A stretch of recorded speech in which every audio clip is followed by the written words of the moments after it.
京都を南北に走る高瀬川を、その夜も小さい船がゆっくりと下っていました。京都で島流しを言い渡された罪人を大阪へ送る船です。その日の夕方、高瀬船に乗ったのは、喜助という30歳ぐらいの痩せた男でした。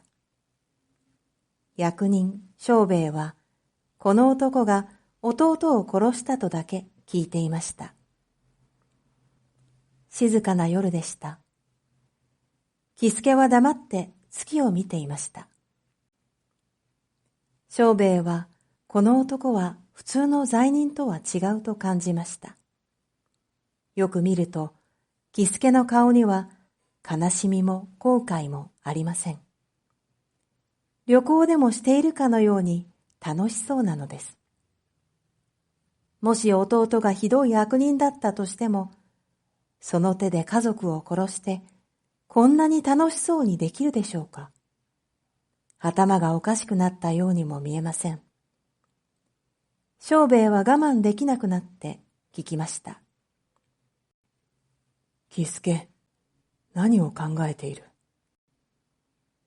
いや、私が今まで大阪へ送った罪人はみんな悲しそうにしていたのだが、お前は楽しそうに見える。島流しが嫌ではないのか？庄兵衛がそう言うと、喜助はにっこり笑いました。お気遣いありがとうございます。確かに島流しにされるのは悲しいことかもしれません。でも、そう感じるのは、それまでいい暮らしをしてきた人でしょう。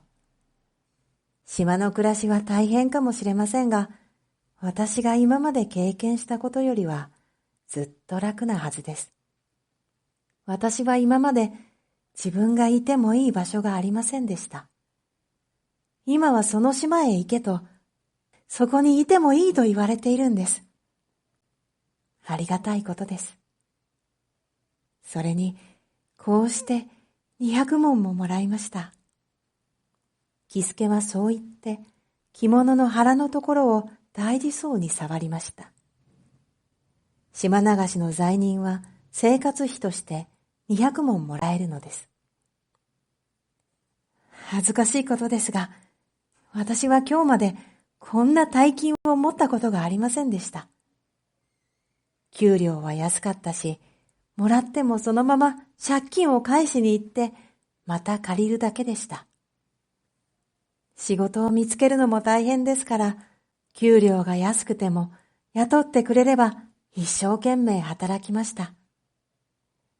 食べ物が買えない時もよくありました。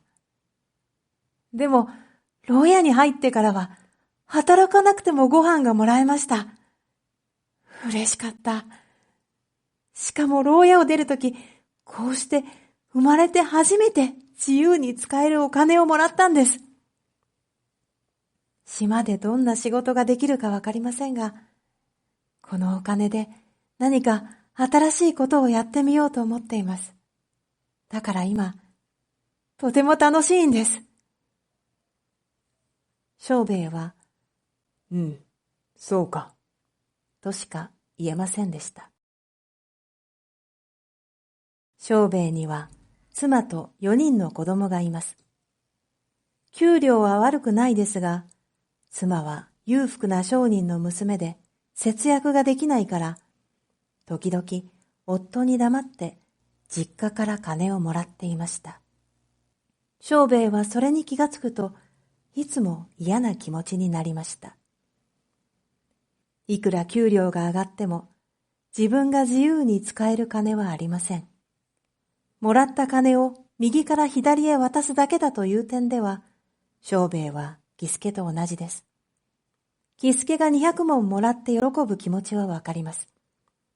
でも、喜助がそれで満足しているのが、庄兵衛には不思議でした。庄兵衛は今までほとんど満足したことがありません。仕事を探さなくてもいいし、金貸しに金を借りる必要もない。喜助と比べれば、自分の方がずっと幸せなはずです。でも、少しも満足していません。人は誰でも病気になったら健康になりたいと思うでしょう。健康でも金がなかったら金が欲しいと思う。金があっても全然足りないと思う。もっともっと貯金しなければならないと思う。ほとんどの人はどんな状況でも満足できません。人の欲望には限りがない。だから苦しいのです。でも今、庄兵衛の目の前に自分の欲望に限りをつけた男がいます。人並みの生活に満足できない自分と、人並み以下のことにも感謝し、満足する男。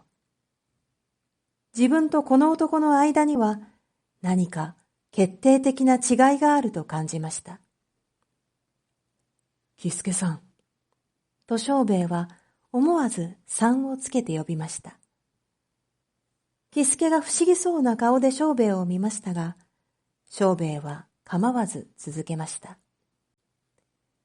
あんたは弟を殺したから島流しになったと聞いた。どうして殺した？事情を話してくれないか。わかりました。喜助は小さい声で話し始めました。私たちはまだ小さい頃に両親を病気で亡くしました。はじめは二人で便利屋のようなことをして暮らしました。大人になってからはできるだけ弟と一緒に働ける仕事を探しました。